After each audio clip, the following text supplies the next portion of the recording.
Hello and welcome to my reading of The Signalman by Charles Dickens. My story is included in the Three Ghost Stories collection.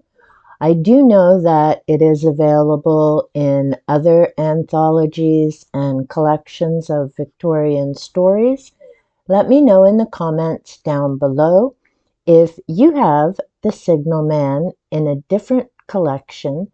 And please share the name of the collection, as I know a number of people are currently looking for it to participate in the Ghosts of Christmas Past event created by Vin from Revenant Reads and co-hosted by Debs at Rainer Reads, Pat, Book Chat with Pat, and myself.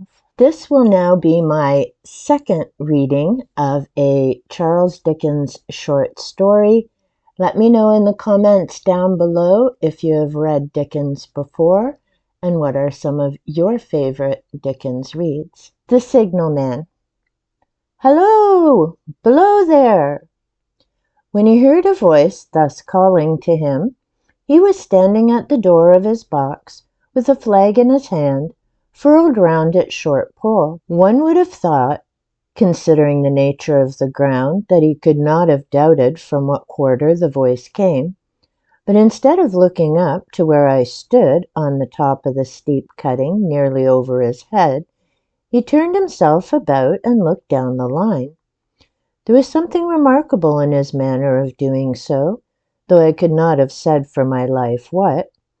But I know it was remarkable enough to attract my notice, even though his figure was foreshortened and shadowed down in the deep trench, and mine was high above him, so steeped in the glow of an angry sunset that I shaded my eyes with my hand before I saw him at all. "Hello! Below!" From looking down the line, he turned himself about again, and raising his eyes, saw my figure high above him. "Is there any path by which I can come down and speak to you?" He looked up at me without replying, and I looked down at him without pressing him too soon with a repetition of my idle question. Just then there came a vague vibration in the earth, and air quickly changing into a violent pulsation, and an oncoming rush that caused me to start back, as though it had force to draw me down. When such vapor as rose to my height from this rapid train had passed me, and was skimming away over the landscape, I looked down again and saw him refurling the flag he had shown while the train went by. I repeated my inquiry. After a pause, during which he seemed to regard me with fixed attention, he motioned with his rolled-up flag towards a point on my level, some 200 or 300 yards distant. I called down to him, "All right," and made for that point. There, by dint of looking closely about me, I found a rough, zigzag descending path notched out, which I followed. The cutting was extremely deep and unusually precipitate. It was made through a clammy stone that became oozier and wetter as I went down. For these reasons I found the way long enough to give me time to recall a singular air of reluctance or compulsion with which he had pointed out the path. When I came down low enough upon the zigzag descent to see him again, I saw that he was standing between the rails on the way by which the train had lately passed, in an attitude as if he were waiting for me to appear. He had his left hand at his chin, and that left elbow rested on his right hand, crossed over his breast. His attitude was one of such expectation and watchfulness that I stopped a moment, wondering at it. I resumed my downward way, and stepping out upon the level of the railroad and drawing nearer to him, saw that he was a dark, sallow man with a dark beard and rather heavy eyebrows. His post was in as solitary and dismal a place as ever I saw. On either side a dripping wet wall of jagged stone, excluding all view but a strip of sky, the perspective one way only a crooked prolongation of this great dungeon, the shorter perspective in the other direction terminating in a gloomy red light, and the gloomier entrance to a black tunnel, in whose massive architecture there was a barbarous, depressing, and forbidding air. So little sunlight ever found its way to this spot that it had an earthy, deadly smell, and so much cold wind rushed through it that it struck chill to me as if I'd left the natural world. Before he stirred, I was near enough to him to have touched him. Not even then removing his eyes from mine, he stepped back one step and lifted his hand. This was a lonely post to occupy, I said, and it had riveted my attention when I looked down from up yonder. A visitor was a rarity, I should suppose, not an unwelcome rarity, I hoped. In me, he merely saw a man who had been shut up within narrow limits all his life, and who, being at last set free, had a newly awakened interest in these great works. To such purpose I spoke to him, but I'm far from sure of the terms I used, for, besides that I'm not happy in opening any conversation, there was something in the man that daunted me. He directed a most curious look towards the red light near the tunnel's mouth, and looked all about it as if something were missing from it, and then looked at me. That light was part of his charge, was it not? He answered in a low voice, "Don't you know it is?" The monstrous thought came into my mind as I perused the fixed eyes and the saturnine face, that this was a spirit, not a man. I have speculated since whether there may have been infection in his mind. In my turn I stepped back, but in making the action I detected in his eyes some latent fear of me. This put the monstrous thought to flight. "You look at me," I said, forcing a smile, "as if you had a dread of me." "I was doubtful," he returned, "whether I'd seen you before." "Where?" Pointed to the red light he had looked at. "There?" I said. Intently watchful at me, he replied, but without sound, "Yes." "My good fellow, what should I do there? However, be that as it may, I never was there, you may swear." "I think I may," he rejoined. "Yes, I'm sure I may." His manner cleared like my own. He replied to my remarks with readiness and in well-chosen words. Had he much to do there? Yes, that was to say, he had enough responsibility to bear, but exactness and watchfulness were what was required of him, and of actual work. Manual labor he had next to none. To change that signal, to trim those lights, and to turn this iron handle now and then was all he had to do under that head. Regarding those many long and lonely hours of which I seemed to make so much, he could only say that the routine of his life had shaped itself into that form, and he had grown used to it. He had taught himself a language down here, if only to know it by sight, and to have formed his own crude ideas of its pronunciation, could be called learning it. He had also worked at fractions and decimals and tried a little algebra, but he was, and had been as a boy, a poor hand at figures. Was it necessary for him when on duty always to remain in that channel of damp air? And could he never rise into the sunshine from between these high stone walls? Why, that depended upon times and circumstances. Under some conditions there would be less upon the line than under others, and the same held good as to certain hours of the day and night. In the bright weather he did choose occasions for getting a little above these lower shadows, but, being at all times liable to be called by his electric bell, and at such times listening for it with redoubled anxiety, the relief was less than I would suppose. He took me into his box, where there was a fire, a desk for an official book, in which he had to make certain entries, a telegraphic instrument with its dial, face, and needles, and the little bell of which he had spoken.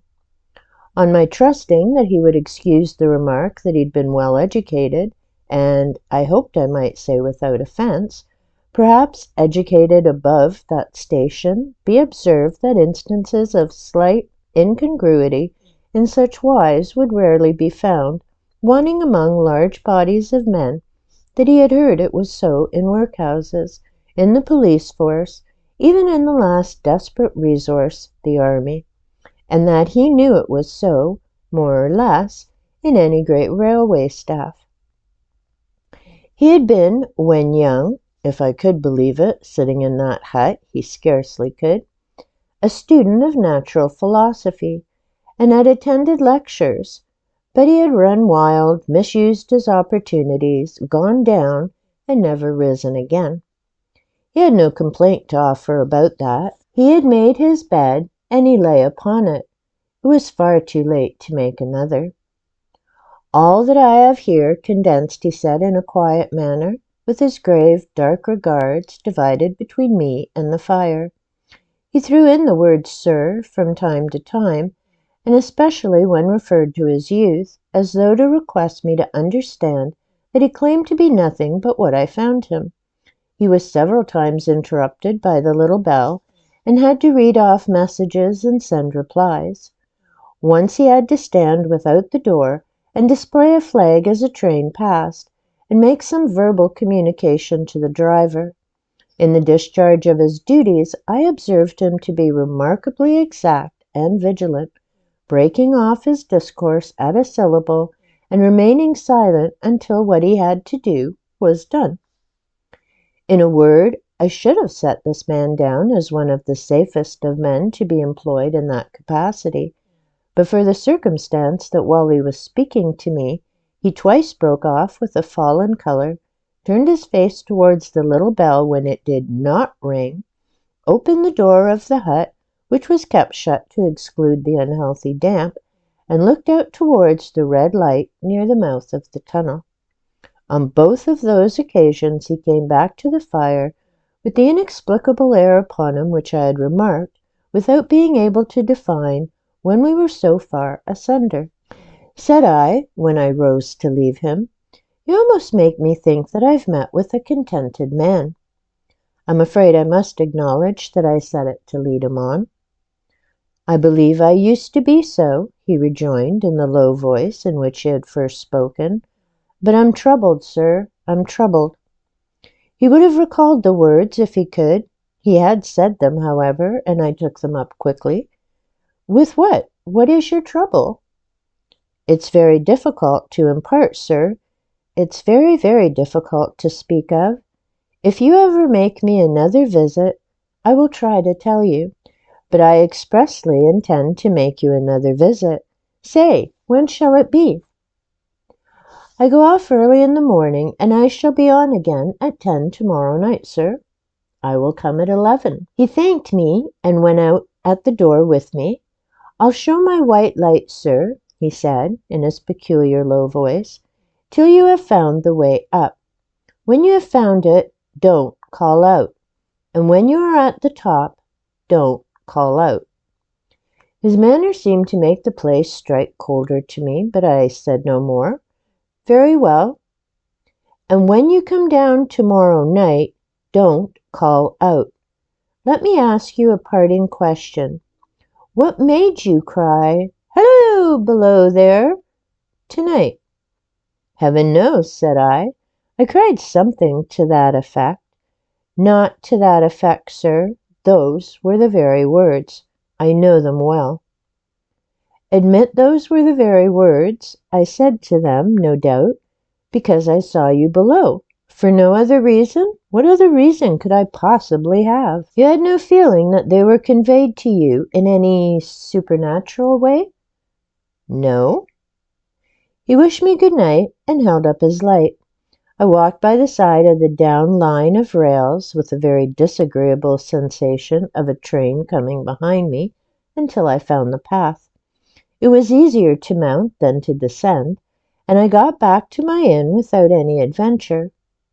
Punctual to my appointment, I placed my foot on the first notch of the zigzag next night, as the distant clocks were striking 11. He was waiting for me at the bottom with his white light on. "I've not called out," I said, when we came close together. "May I speak now?" "By all means, sir." "Good night, then, and here's my hand." "Good night, sir, and here's mine." With that, we walked side by side to his box, entered it, closed the door, and sat down by the fire. "I've made up my mind, sir," he began, bending forward as soon as we were seated, and speaking in a tone but a little above a whisper, "that you shall not have to ask me twice what troubles me. I took you for someone else yesterday evening. That troubles me." "That mistake?" "No, that's someone else." "Who is it?" "I don't know." "Like me?" "I don't know. I never saw the face. The left arm's across the face, and then the right arm is waved, violently waved, this way." I followed his action with my eyes, and it was the action of an arm gesticulating with the utmost passion and vehemence, "For God's sake, clear the way!" "One moonlit night," said the man, "I was sitting here when I heard a voice cry, 'Hello! Below there!' I started up, looked from that door, and saw this someone else standing by the red light near the tunnel, waving as I just now showed you. The voice seemed hoarse with shouting, and it cried, 'Look out! Look out!' And then again, 'Hello! Below there! Look out!' I caught up my lamp, turned it on red, and ran towards the figure, calling, 'What's wrong? What's happened? Where?' It stood just outside the blackness of the tunnel. I advanced so close upon it that I wondered at its keeping the sleeve across its eyes. I ran right up to it, and my hand stretched out to pull the sleeve away when it was gone. 'Into the tunnel?' said I. "No. I ran into the tunnel, 500 yards. I stopped and held up my lamp above my head, and saw the figures of the measured distance, and saw the wet stains stealing down the walls and trickling through the arch. I ran out again faster than I had run in, for I had a mortal abhorrence of the place upon me, and I looked all round the red light with my own red light, and I went up the iron ladder to the gallery atop of it, and I came down again and ran back here. I telegraphed both ways. An alarm has been given. Is anything wrong?'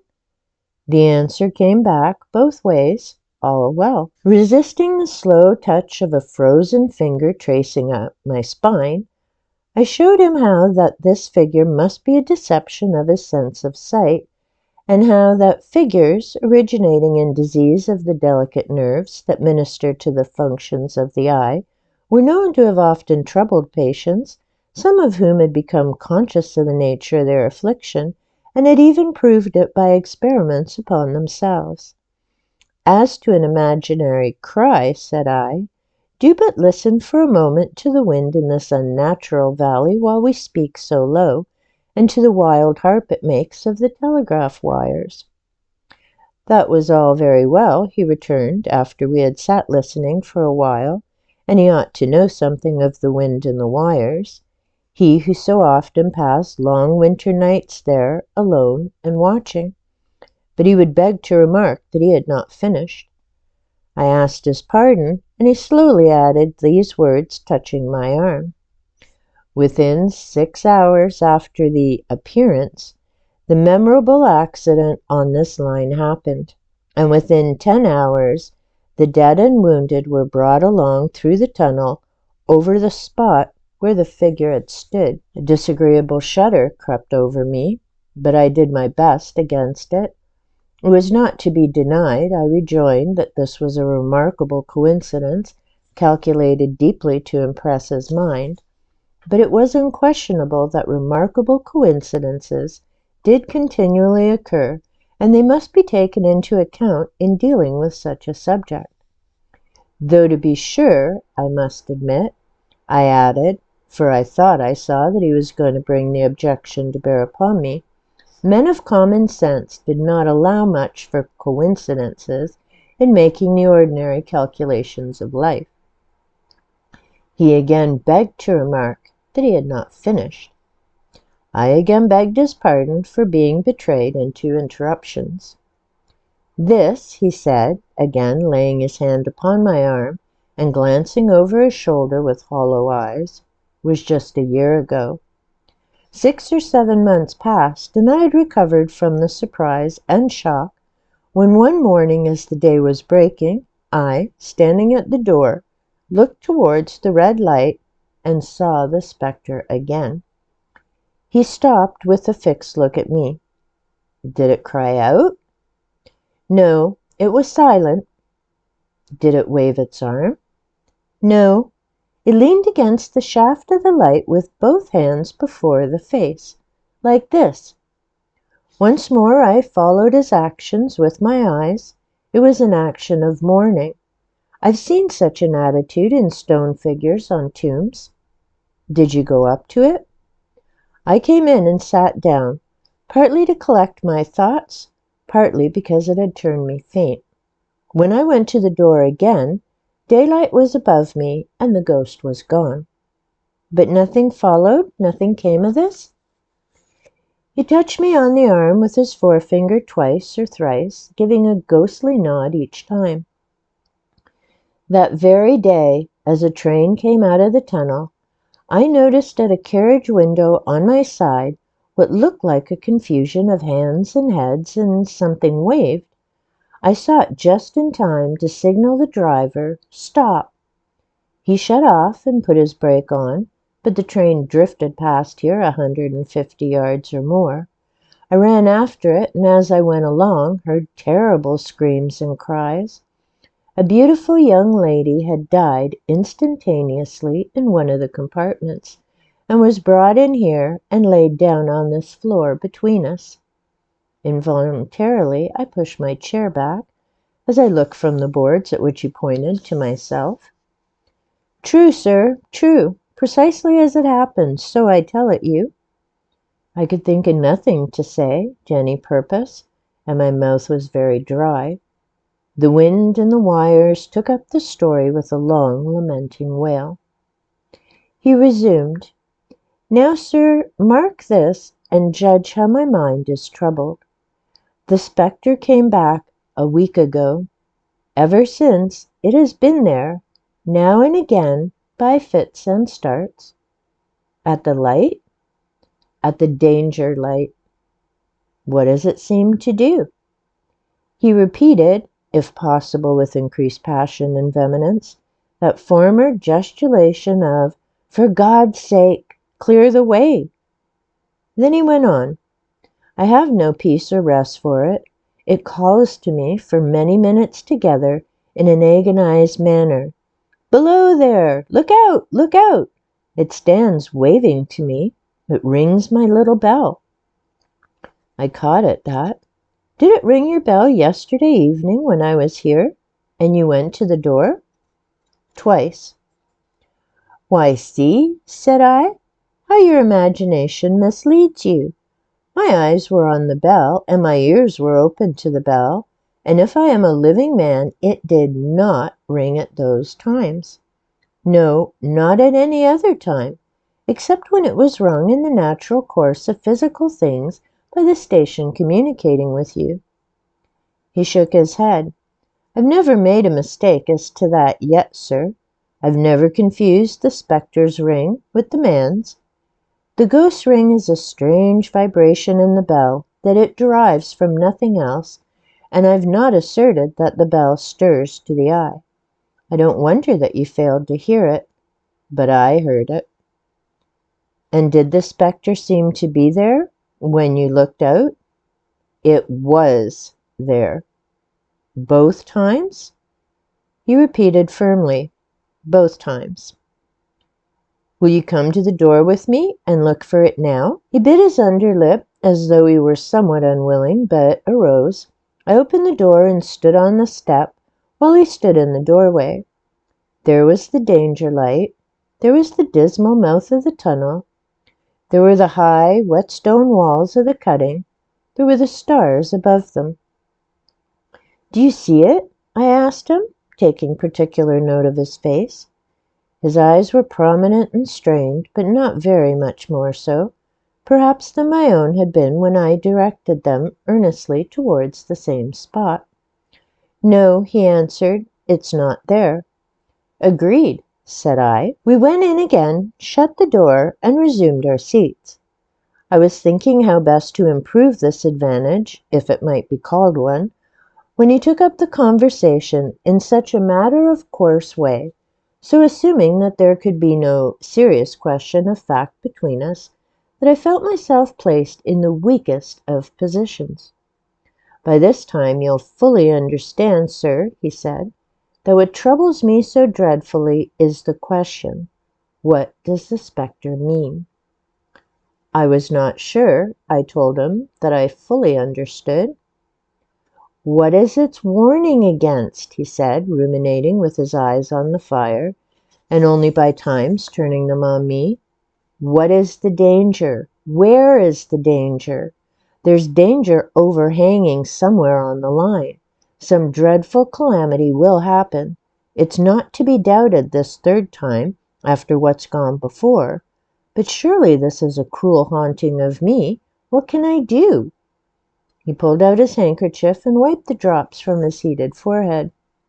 "If I telegraph 'danger' on either side of me, or on both, I can give no reason for it," he went on, wiping the palms of his hands. "I should get into trouble and do no good. They would think I was mad. This is the way it would work. Message: 'Danger! Take care!' Answer: 'What danger? Where?' Message: 'Don't know, but for God's sakes, take care!' They would displace me. What else could they do?" His pain of mind was most pitiable to see. It was the mental torture of a conscientious man oppressed beyond endurance by an unintelligible responsibility involving life. "When it first stood under the danger light," he went on, putting his dark hair back from his head, and drawing his hands outward across and across his temples in an extremity of feverish distress, "why not tell me where that accident was to happen, if it must happen?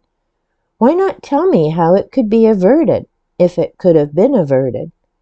When on its second coming it hit its face, why not tell me instead, 'She's going to die. Let them keep her at home'? If it came on those two occasions only to show me that its warnings were true, and so to prepare me for the third, why not warn me plainly now? And I, Lord help me, a mere poor signalman on this solitary station, why not go to the somebody with credit to be believed and power to act?" When I saw him in this state, I saw that for the poor man's sake, as well as for the public safety, what I had to do for the time was to compose his mind. Therefore, setting aside all question of reality or unreality between us, I represented to him that whoever thoroughly discharged his duty must do well, and that at least it was his comfort that he understood his duty, though he did not understand those confounding appearances. In this effort I succeeded far better than in the attempt to reason him out of his conviction. He became calm, the occupations incidental to his post, as the night advanced, began to make larger demands on his attention, and I left him at 2 in the morning.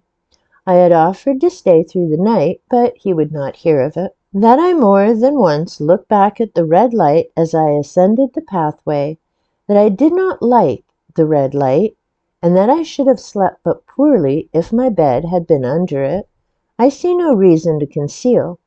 Nor did I like the two sequences of the accident and the dead girl. I see no reason to conceal that either. But what ran most in my thoughts was the consideration how... You join in the story? You want to know the ending? But what ran most in my thoughts was the consideration how ought I to act, having become the recipient of this disclosure. I had proved the man to be intelligent, vigilant, painstaking, and exact. But how long might he remain so in his state of mind? though in a subordinate position, still beheld a most important trust, and would I, for instance, like to stake my own life on the chances of his continuing to execute it with precision. Unable to overcome a feeling that there would be something treacherous in my communicating what he had told me to his superiors in the company, without first being plain with himself and proposing a middle course to him, I ultimately resolved to offer to accompany him, otherwise keeping his secret for the present, to the wisest medical practitioner we could hear of in those parts, and to take his opinion. A change in his time of duty would come round next night, he had apprised me, and he would be off an hour or two after sunrise, and on again soon after sunset. I had appointed to return accordingly. Next evening was a lovely evening, and I walked out early to enjoy it. The sun was not yet quite down when I traversed the field path near the top of the deep cutting. I would extend my walk for an hour, I said to myself, half an hour on and half an hour back, and it would then be time to go to my signalman's box. Before pursuing my stroll, I stepped to the brink and mechanically looked down from the point from which I had first seen him. I cannot describe the thrill that seized upon me when, close at the mouth of the tunnel, I saw the appearance of a man, with his left sleeve across his eyes, passionately waving his right arm. The nameless horror that oppressed me was past in a moment, for in a moment I saw that this appearance of a man was a man indeed, and that there was a little group of other men standing at a short distance, to whom he seemed to be rehearsing the gesture he made. The danger light was not yet lighted. Against its shaft, a little low hut, entirely new to me, had been made for some wooden supports and tarpaulin. It looked no bigger than a bed. With an irresistible sense that something was wrong, with a flashing, self-reproachful fear that fatal mischief had come of my leaving the man there and causing— Okay, monkey, are you going to come here? Tiki? Tiki! No, don't be chewing the microphone cord. No, with an irresistible sense that something was wrong. With an irresistible sense that something was wrong, with a flashing, self-reproachful fear that fatal mischief had come of my leaving the man there, and causing no one to be sent to overlook or correct what he did, I descended the notched path with all the speed I could make. "What is the matter?" I asked the men. "Signalman killed this morning, sir." "Not the man belonging to that box?" "Yes, sir." "Not the man I know?" "You will recognize him, sir, if you knew him," said the man who spoke for the others, solemnly uncovering his own head and raising an end of the tarpaulin, for his face is quite composed. "Oh, how did this happen? How did this happen?" I asked, turning from one to another as the hut closed in again. "He was cut down by an engine, sir. No man in England knew his work better, but somehow he was not clear of the outer rail. It was just at broad day. He had struck the light and had the lamp in his hand. As the engine came out of the tunnel, his back was towards her, and she cut him down. That man drove her and was showing how it happened. Show the gentleman, Tom." The man, who wore a rough, dark dress, stepped back to his former place at the mouth of the tunnel. "Coming round the curve in the tunnel, sir," he said. "I saw him at the end, like as if I saw him down a perspective glass. There was no time to check speed, and I knew him to be very careful.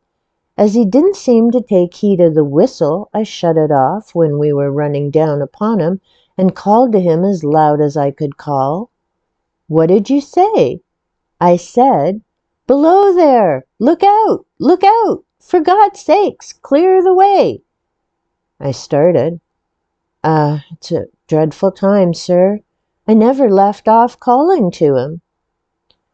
I put this arm before my eyes not to see, and I waved this arm to the last, but it was no use. Without prolonging the narrative to dwell on any one of its curious circumstances more than on any other, I may, in closing it, point out the coincidences that the warning of the engine driver included not only the words which the unfortunate signalman had repeated to me as haunting him, but also the words which I myself, not he, had attached, and that only in my own mind, to the gesticulation he had imitated. I hope you enjoyed that reading and the story by Charles Dickens. In my copy, there's a beautiful illustration of the man and the signalman. Let me know in the comments down below what you thought of the story. Let me know if you're participating in the Ghosts of Christmas Past event. The event is about enjoying ghost stories. To participate, you can either read The Signalman by Charles Dickens. You can read another Victorian ghost story. You can read a modern ghost story. Please be sure to check out Vin's announcement video as he describes the history of the Victorian Christmas tradition of ghost stories. Let me know if you have a ghost story that you're planning to read this December. For myself, I'm planning to watch A Christmas Carol. Yes, the old black and white, and I've seen it numerous times.